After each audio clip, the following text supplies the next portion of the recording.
네, 안녕하십니까. 제가 한 18년 전에 이순신 그 전설을 읽으면서 장계나 일기에 나온 내용들을 이렇게 데이터를 쭉 분석을 하다 보니까 깜짝 놀랄 만한 사실을 제가 발견을 했습니다. 명량해전 정도에서만 우리가 함선 척수가 열세였지 나머지 해전에서는 전부 우리 함선 척수가 많은 거예요. 이거 어떻게 설명을 해야 되겠습니까, 이거를? 그래서 제가 이거 잘못돼도 크게 잘못됐구나. 연구의 시각을 기본적으로 바꿔야 된다라고 하면서 이제 제가 이순신에 대한 연구 시각을 이렇게 바꿔봤어요. 이순신이 위대한 것은 언제나 열세한 상황에서 우세한 적을 만나 싸워 이겼기 때문이 아니라 어떠한 상황에서도 인위적으로 우세한 상황을 조성해서 분산된 열세의 적과 싸워 이겼기 때문에 위대하다. 여러분, 어느 관점이 맞을 것 같아요? 후자일 것 같지 않습니까? 근데 우리는 기본적으로 무협지의 주인공은 어떻게 싸워요? 홍길동전의 홍길동은 어떻게 싸워요? 일당백한단 말이죠. 근데 그거는 소설 속의 가공의 인물이고 이순신이라는 분은 역사적 실존 인물이고 임진왜란 7년여 전쟁을 치른 분이고 그 해전에서 모든 해전을 승리로 이끌었는데 우리가 그냥 상식적으로 생각하는 것처럼 언제나 일당백하는 열세한 상황에서 우세한 적을 만나 싸워 이겼다? 그 모든 해전을 전부 다? 이거는 제가 볼 때 잘못돼도 이제 너무나 큰 잘못된 그런 내용인데 그런 내용을 중심으로 해서 이순신의 리더십, 그 다음에 우리 대한민국이 선진 인류 국가가 되려면 도대체 이순신으로부터 뭘 배워야 될까? 이런 걸 중심으로 강의를 진행하도록 하겠습니다. 이 표에 보시는 바와 같이 여기 한번 보세요. 이순신이 위대한 이유. 언제나 열세한 상황에서 우세한 적과 싸워 승리했기 때문일까? 한마디로 여러분 한번 생각해 보세요. 누가 위대한 장수입니까?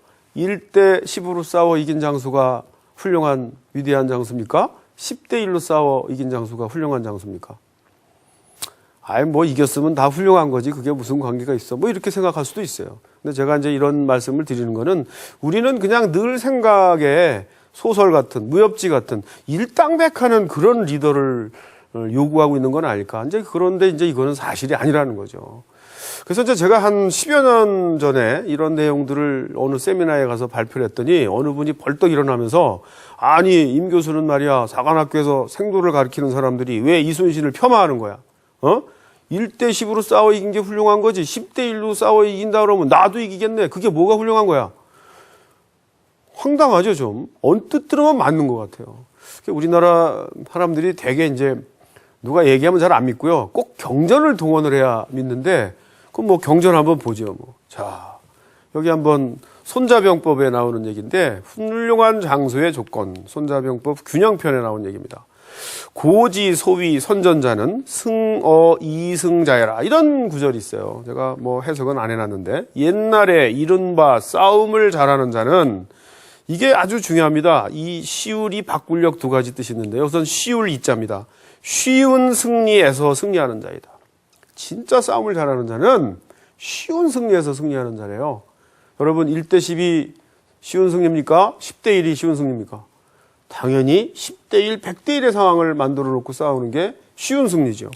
그러므로 선전자지 승리하는 싸움을 진짜 잘하는 자의 승리는 무지명이요 무용공이라. 지혜롭다는 이름도 없고 용맹스럽다는 공도 없다. 그 할아버지가 말씀하시는 것처럼 에이 그거 10대 1로 만들어 싸웠다면 나도 이기는 거네. 아무도 주목하지 않는다는 거예요. 그러나 병법의 대가 손자가 볼 때는 그게 진짜 위대한 승리라는 거예요.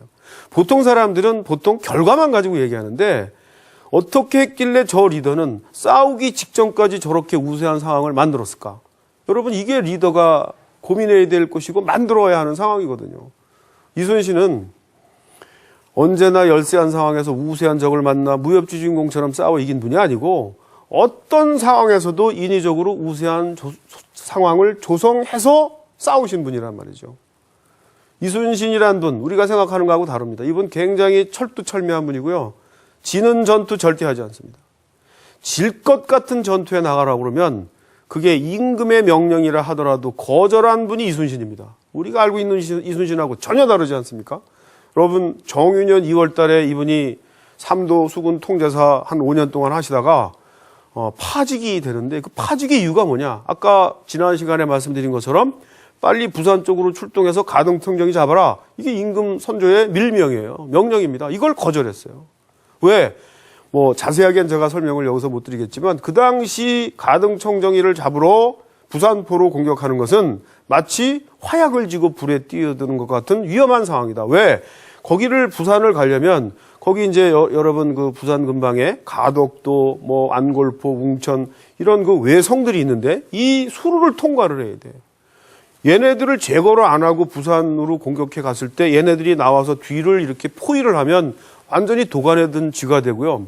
그 다음에 출동을 하러 갔는데 그 당시 배는 뭐 20, 30m밖에 안 돼요. 판옥선 크다고 하지만 작은 배입니다. 바람이 불거나 파도가 높으면 섬이나 포구에 정박해야 되는데 그 당시 포구와 섬이 전부 다 일본군이 장악한 장악지역이에요.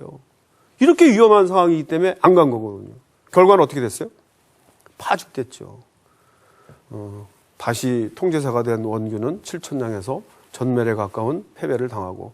자, 그래서 이제 우리가 그동안 위대한 역사적 실존 리더 이순신을 마치 무협지 주인공처럼 이렇게 이제 이해를 해왔는데 우리가 합리적으로, 과학적으로, 역사적 인물로 되돌이켜서 도대체 이분은 어떻게 싸웠길래 임진왜란 7년여 전쟁 기간 동안 40여의 해전을 모두 승리로 이끌었을까? 아마 이런 분야는 어떻게 보면 위대한 리더 이순신의 전문성, 역량, 실력 이런 것들을 확인하는 게 아닐까 이제 그런 생각.